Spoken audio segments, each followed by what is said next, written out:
and I reached out my hand to help her, and it was clear that she Lisa was Marie's not death. covering up the 2 flights. I went down and met her on the carpet itself, and I definitely, when the interview was over, I turned to my producer next to me and said, something's off here.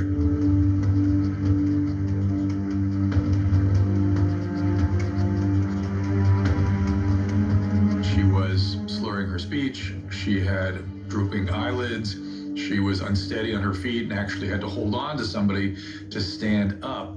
Not normal for a woman who is otherwise healthy at her age. The behavior at the Golden Globe was consistent with somebody on a lot of substance, and to my eye, pharmaceutical medication. Now, here's what we know. Family sources tell us Lisa desperately wanted to look her best for award season. So 2 months before the Globes, she had plastic surgery. And she also began taking very powerful weight loss medication. Family sources also tell us Lisa had lost 40 to 50 pounds in just 6 weeks. We're also told she was back on opioids, something she had struggled with for years. I've come a long way. I have a therapist, and she was like, "You're a miracle. You really are." She's like, "I don't know how you're still alive." I'm not perfect. My father wasn't perfect. No one's perfect. Our sources say just before Lisa went into cardiac arrest, she complained of abdominal pain that got worse and worse as the morning wore on. As for what caused that pain and the cardiac arrest that followed, well, toxicology results could be revealing.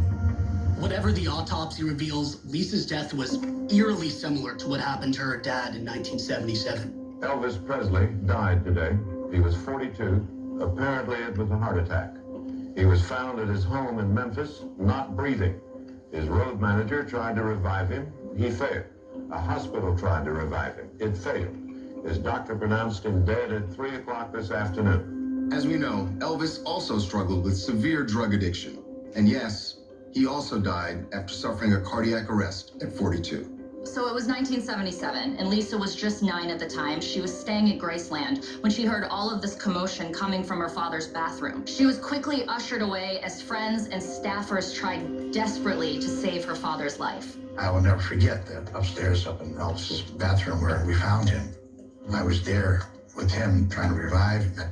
I looked at the door, and standing by the door was Lisa. The undisputed king of rock and roll, Elvis Presley, is dead. He died this afternoon here in his adopted hometown of Memphis after apparently collapsing at his South Memphis mansion. And the mayor has ordered all flags of the city to be flown at half-staff. She's 9 years old. And to not just lose your father, but to sort of have it done in this chaotic fashion with people running around upset, waiting to find out what happens. That's the kind of thing I think would leave a lingering trauma. Pandemonium has broken out here on Elvis Presley Boulevard in Memphis. Thousands of fans from all over the country are converging on Graceland, trying to get in to view the body of the 42-year-old king of rock and roll. Priscilla Presley, who was then a Scientologist, brings her daughter Lisa to the Scientology Center for Grief Counseling. Her counselor, Karen De La Carriere, says the little girl was severely traumatized. Lisa was traumatized beyond belief. You know, you can't unring the bell.